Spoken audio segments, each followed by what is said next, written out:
Alright, hi everyone. Today doing a review of Kings of War historical. So I've been trying this set of rules out in tabletop sims, doing some solo gaming, and overall I really like them. So it's based on the standard fantasy Kings of War rules. So if you're familiar with those, it's pretty much the same as the free rules that I've used to do gaming on the channel before. And the format of the book is a PDF. It's $20 on Mantic Games, so I went ahead and got it. And as you can see, the army lists here. So I'll go through those in a minute. But the rules, I would say, are pretty easy to pick up and play with. I think, you might be kind of frustrated if you want something really complex or really period specific, but I think, like the Warlord rules, these are good for giving you a toolbox, and you can house rule things. I think in terms of doing ranked up combat, they're good. Not too hard, not too complicated. Everything's pretty clearly written, which is super helpful. The activation, which some people might complain about, is a I go, you go type thing. There's no command activations or things like that.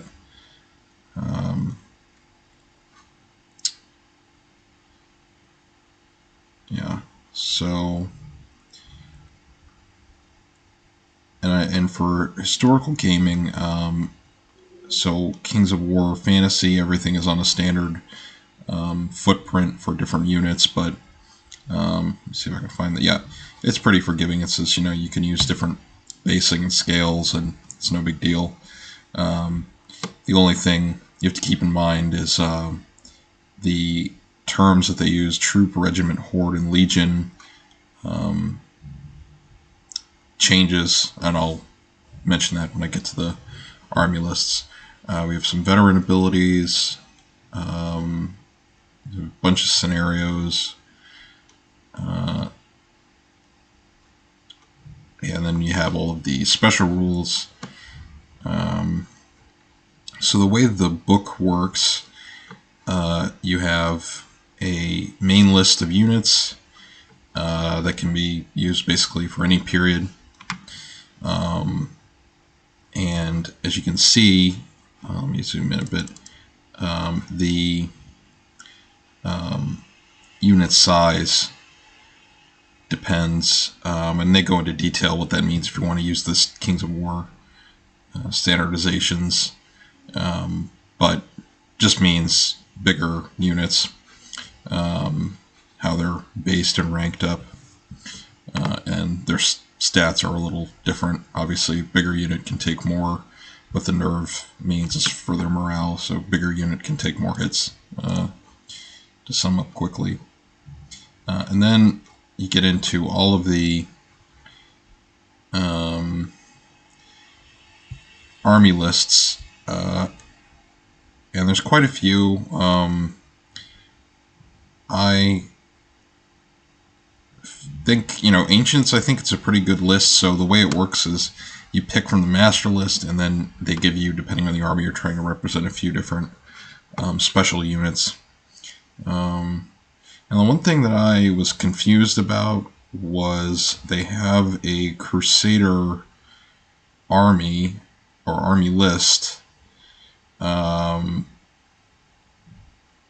but they don't have Seljuks or anything. I mean, I guess you could use the Mongols, but that's not really quite the same. Anyway, just kind of a pet peeve. There's no Seljuks or Ayyubids or Fatimid Egyptians. I guess to represent the Muslim armies, you can just use the master list. And anyway, kind of a minor complaint. I mean, I know it's not the most popular force to pick. So, you know, Ottomans.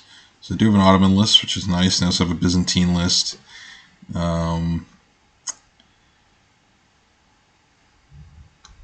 Aztecs, and you have late English. I also have. I thought this was a nice touch. You have a pretty decent. You have these selections of different historical mercenaries. And there's some fantasy stuff at the end, which is also a nice resource. There's some magic, and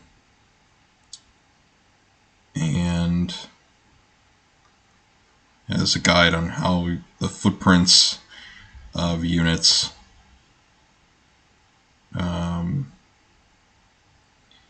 So you don't have to have individually based units. You can just follow the footprints that they list, or like it says, you don't have to do that. But and not much else to say. I think. I mean, it's a good, nice list for getting quick and easy historical games going. I think they could have done a little bit better expanding on some of these lists. I mean, I think even these antique ones you could have a few more units here and there.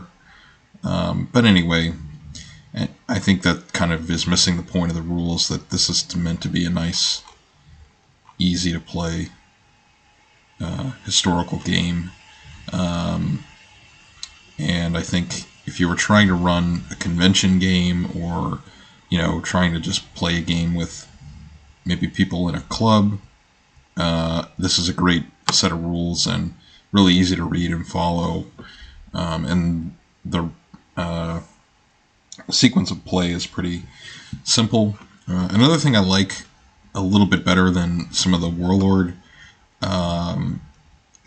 rules is that with the movement, since it's ranked combat, there are a few more stipulations, like with the movement. So you can't just kind of shift all over the place. Change facing. You have to. That's your move. That sort of thing. Kind of a small detail, I think, but I think that also makes the you have to kind of think about your movement a lot more than some of the other rules I've played on the channel. So I like that as well. So I think yeah, I don't really have that many complaints about it. Just a few things about the army list, but like I said, I think if you were to write your own supplemental lists, it would be pretty easy to follow. And they do have a supplemental list for doing Romans. I didn't take a look at that. I'm not a big Roman gamer, but they did have that. I think they may have done others, but I'm not sure. But the core rules, I think this is a nice set, and you can't really go wrong playing these. So hope you enjoyed this review, and I'll talk to you all in the next video.